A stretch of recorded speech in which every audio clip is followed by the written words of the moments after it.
ख़वातीन हज़रात, आप में से अक्सर लोग रमज़ान की तैयारी में मसरूफ़ होंगे। रमज़ान के ख़त्म होने पे हमें अक्सर ये ऐसे जुमले सुनने में मिलते हैं कि मैंने तो पूरे रोज़े रखे हैं लेकिन मेरा वज़न ही कुछ कम नहीं हुआ, या अगर कम भी हुआ तो 1 किलो या 1 पाउंड वज़न कम हुआ। बाद लोग तो ये भी कहते हैं हमारा वज़न बढ़ गया। आज मैं आपको एक ऐसा 30 डे रमज़ान का चैलेंज दूंगा, ऐसी डाइट प्लान बताऊंगा जिस पे अगर आप अमल करेंगे तो आपका गारंटीड रमज़ान के एंड तक 7 से 10 किलो वज़न डेफिनेटली कम हो जाएगा। पहले थोड़ी सी इसकी साइंस को समझ लीजिए कि अगर किसी बात का कॉन्सेप्ट समझ में आ जाए तो उस पर अमल करना आसान होता है। हमारी बढ़ती उम्र के साथ 25-30 साल के बाद हमारी बॉडी के सेल टूटने फूटने शुरू हो जाते हैं।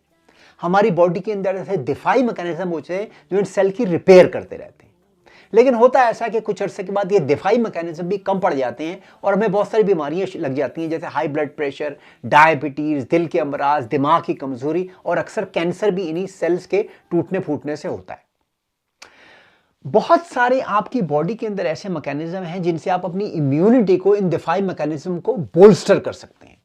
मेरे बहुत सारे वीडियो मौजूद हैं मेरे YouTube चैनल के ऊपर जिसमें दिफाई मैकेनिज्म का जिक्र किया गया है, या मेरे इसके ऊपर पूरे वीडियो मौजूद हैं। लेकिन आज मैं जिस दिफाई मैकेनिज्म का जिक्र करना चाहता हूं आपसे, वो है भूख। जी हाँ, हंगर जो है वो आपके जिस्म में इम्यूनिटी को बूस्ट करती है। बहुत सारे आपके बॉडी के अंदर ऐसे पाथवे हैं, ये जदीद साइंटिफिक रिसर्च ने बताया है कि जितना आप भूखे रहेंगे उतना ही आपकी बॉडी आपको अंदर से स्ट्रॉन्ग करेगी। आप जवान लगेंगे, तंदुरुस्त लगेंगे और तवाना लगेंगे। ये जो अक्सर लोग कहते हैं कि मैं भूखा रहता हूं, मुझे कमजोरी और ये चक्कर आ रहे हैं, ये सिर्फ इस वजह से है कि हमें इतना खाना खाने की आदत है, सुबह का नाश्ता, दोपहर का खाना, शाम की चाय, रात का खाना, रात के स्नैक, कि हमारा बॉडी हर वक्त ग्लूकोज से भरी रहती है। और जब वो ग्लूकोज हमें नहीं मिलता तो जिस तरह नशे ना मिलने की वजह से आपको एक एडिक्शन की वजह से आपको नशे की बीमारी लग जाती है, इसी तरह से खाने की बीमारी भी ये होती है कि आपको कमजोरी महसूस होती है।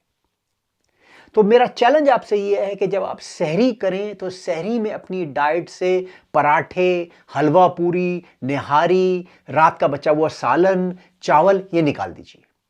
सहरी के अंदर सिर्फ आपने पानी, मशरूब अपने पीने, जिसमें कोई मीठे मशरूब या कोको कोला, पेप्सी नहीं होनी चाहिए। इसके अलावा आप सलाद खाएं, मुख्तलिफ किस्म का, हर किस्म का सलाद, हर किस्म की सब्जी आप खा सकते हैं। इसके अलावा आप अंडे खाएं। इसके अलावा आप जो है ओट्स या जिसे दलिया कहते हैं वो खा सकते हैं। सिर्फ आपकी सहरी इस चीज़ पे होनी चाहिए। रात के खाने में फिर आपने पानी पीना है, रूह अफ़ज़ा और पेप्सी को बिल्कुल आपने बंद कर देना है। और जब आप अफ्तारी का टाइम हो जाए तो आपने रोज़ा अपना खजूर से खोलना है, 1 या 2 खजूर मैक्सिमम। नमाज पढ़ने के बाद वापस आना है। अफ्तारी में समोसे, पकोड़े ये सब बिल्कुल बंद, अफ्तारी आपने करनी ही नहीं, सिर्फ 1 खजूर से अफ्तारी करनी है। और उसके बाद नमाज पढ़ने के बाद वापस आना, तो रात के खाने में मैक्सिमम 1 रोटी या हथेली भर चावल अगर आप खाना चाहते हैं। इसके अलावा आपकी ग़िज़ा में मछली, गोश्त, सब्जियां और ये चीज़ें हो सकती हैं, दलिया, अंडे, ये सारी चीज़ें हो सकती हैं। बिल्कुल कार्बोहाइड्रेट को कम कर दीजिए और देखिए कि इस 30 डे चैलेंज में पूरे रोजे रखने के बाद आपका वजन ना सिर्फ कम होगा, अगर आप डायबिटिक हैं तो आपकी डायबिटीज इंप्रूव होगी, ब्लड प्रेशर इंप्रूव होगा, और मर्दों के लिए खासतौर पे टेस्टोस्टेरोन का लेवल भी इससे बढ़ सकता है।